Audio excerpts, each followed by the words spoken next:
Let's say if you are explaining, നിങ്ങൾ explain ചെയ്യുന്നത് നോക്കിയേ ഈ ഒരു പെർസ്പെക്റ്റീവിലാണെങ്കിൽ, ഓക്കെ, എക്സ്പ്ലെയിൻ ചെയ്യുന്ന പെർസ്പെക്റ്റീവ് നോക്കിയേ റെഡ്യൂസ്ഡ് ക്യാഷ് ഫ്ലോസ്, അല്ലെങ്കിൽ പ്രോഫിറ്റ്, അല്ലെങ്കിൽ റവന്യൂ, അല്ലെങ്കിൽ ഇൻക്രീസ്ഡ് എക്സ്പെൻസസ്, അല്ലെങ്കിൽ ലോസ് ഓഫ് റവന്യൂ, അല്ലെങ്കിൽ risk of fraud or errors, അല്ലെങ്കിൽ റെപ്യൂട്ടേഷണൽ റിസ്ക്, അല്ലെങ്കിൽ increased fine or penalty.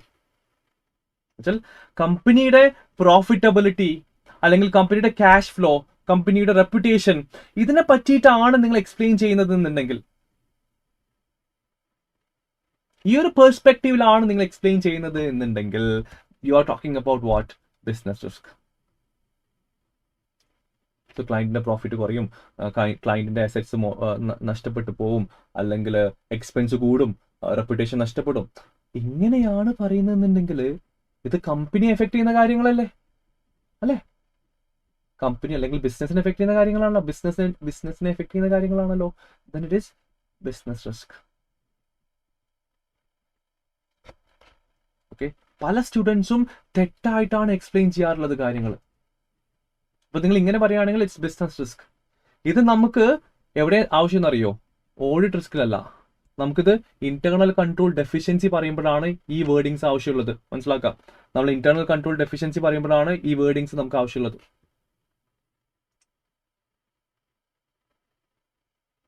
Clear ആണല്ലോ?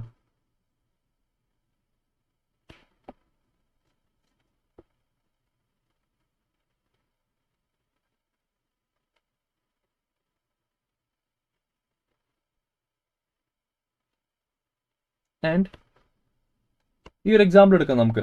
Four example, there is a overdue customer balance.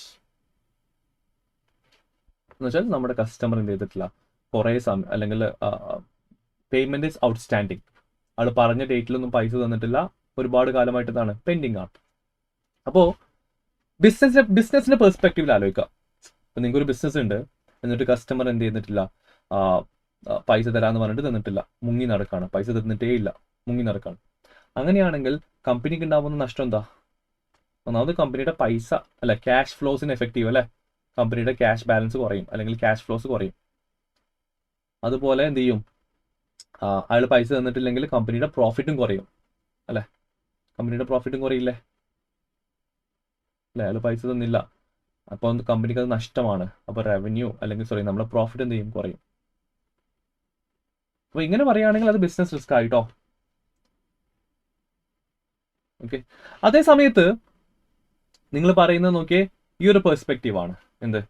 Risk of material മിസ്സ്റ്റേറ്റ്മെന്റ്സ്, അല്ലെങ്കിൽ detection risk. നിങ്ങൾ explain ചെയ്യുന്നത് risk of material മിസ്സ്റ്റേറ്റ്മെന്റ് അല്ലെങ്കിൽ detection റിസ്കിനെ പറ്റിയിട്ടാണ്. For example നിങ്ങൾ പറയുന്നത് നോക്കിയേ അണ്ടർസ്റ്റേറ്റ്മെന്റ്, അല്ലെങ്കിൽ ഓവർ സ്റ്റേറ്റ്മെന്റ്, അല്ലെങ്കിൽ മിസ്സ്റ്റേറ്റഡ് FS, ഇതിനെ പറ്റിയിട്ടാണ് പറയുന്നതെന്നുണ്ടെങ്കിൽ അതെന്തായി? ഓഡിറ്റ് റിസ്ക് ആയി. നിങ്ങൾ FS ഉണ്ടാകാൻ പോകുന്ന മിസ്സ്റ്റേറ്റ്മെന്റിനെ പറ്റി പറയുകയാണെങ്കിൽ then it is audit risk.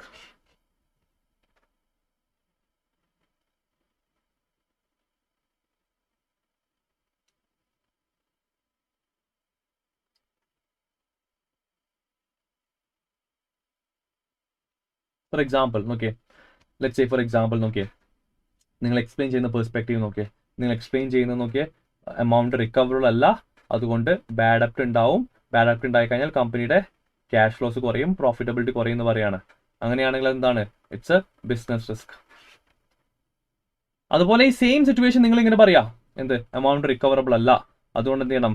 Allowance charge ചെയ്യണം. അലവൻസ് ചാർജ് ചെയ്തിട്ടില്ലെങ്കിൽ എന്ത് ചെയ്യും? റിസീവബിൾസ് അണ്ടർസ്റ്റേറ്റഡ് ആവും. അല്ലെങ്കിൽ അതുപോലെ തന്നെ allowance for receivables will be understated and receivable balance will be overstated എന്ന് പറയാം. അങ്ങനെയാണെങ്കിൽ you are talking about what? Audit risk. Difference correct മനസ്സിലാക്കാം.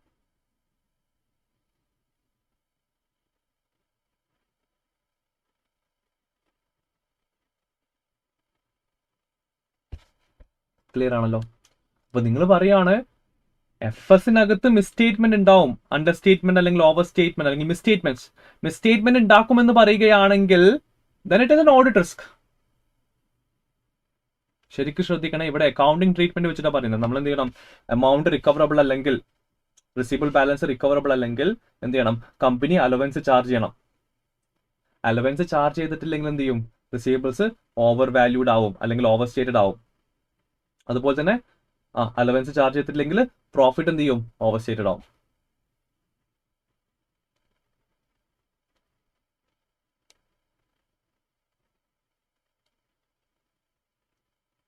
അപ്പൊ നിങ്ങൾ മിസ്റ്റേറ്റ്മെന്റ് FS ഉണ്ടാവുന്ന മിസ്റ്റേറ്റ്മെന്റിനെ പറ്റി പറയുകയാണെങ്കിൽ അത് ഓഡിറ്റ് റിസ്ക് ആയി. ശ്രദ്ധിക്കുക, FS ഉണ്ടാവുന്ന മിസ്റ്റേറ്റ്മെന്റിനെ പറ്റിയിട്ടാണ് നിങ്ങൾ എക്സ്പ്ലെയിൻ ചെയ്യുന്നത് എന്നുണ്ടെങ്കിൽ then it is audit risk. അതേ സമയത്ത് കമ്പനിയുടെ പ്രോഫിറ്റ് കുറയും അല്ലെങ്കിൽ ക്യാഷ് നഷ്ടപ്പെടും എന്ന് നിങ്ങൾ പറയുകയാണെങ്കിൽ it is a internal control deficiency.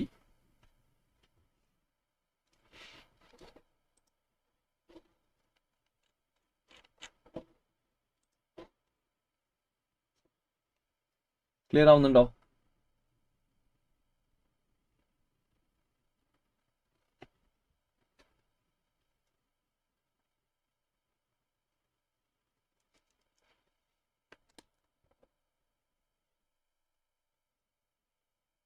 അപ്പോൾ പല സ്റ്റുഡൻസിനും ഓഡിറ്റ് റിസ്ക് ആയിക്കോട്ടെ, ഡെഫിഷ്യൻസി, ഇന്റേണൽ കൺട്രോൾ ഡെഫിഷ്യൻസി ആയിക്കോട്ടെ, ഇത് എക്സ്പ്ലെയിൻ ചെയ്യുമ്പോൾ മാറിപ്പോവാറുണ്ട്.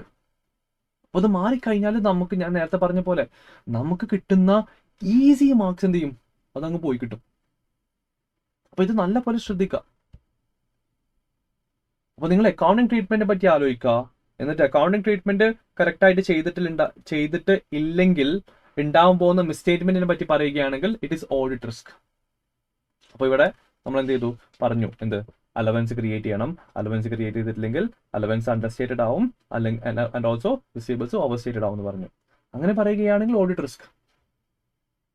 ഇനി ഈ സെയിം സിനാരിയോ നമ്മൾ പറയാണ് എന്ത്, ഈ സെയിം സിനാരിയോ നമ്മൾ എക്സ്പ്ലെയിൻ ചെയ്യുന്നത് ഇങ്ങനെയാണെന്ന് വിചാരിക്കുക. എന്ത്, റിക്കവറബിൾ കസ്റ്റമേഴ്സ് പൈസ അടച്ചിട്ടില്ലെങ്കിൽ അല്ലെങ്കിൽ റിക്കവറബിൾ അല്ലെങ്കിൽ കമ്പനിയുടെ ക്യാഷ് നഷ്ടപ്പെടും, പ്രോഫിറ്റബിലിറ്റി നഷ്ടപ്പെടും അല്ലെങ്കിൽ പ്രോഫിറ്റബിലിറ്റി കുറയും എന്ന് പറയുകയാണെങ്കിൽ it is A business risk അല്ലെങ്കിൽ ഇന്റേണൽ കൺട്രോൾ ഡെഫിഷ്യൻസിയാണ്.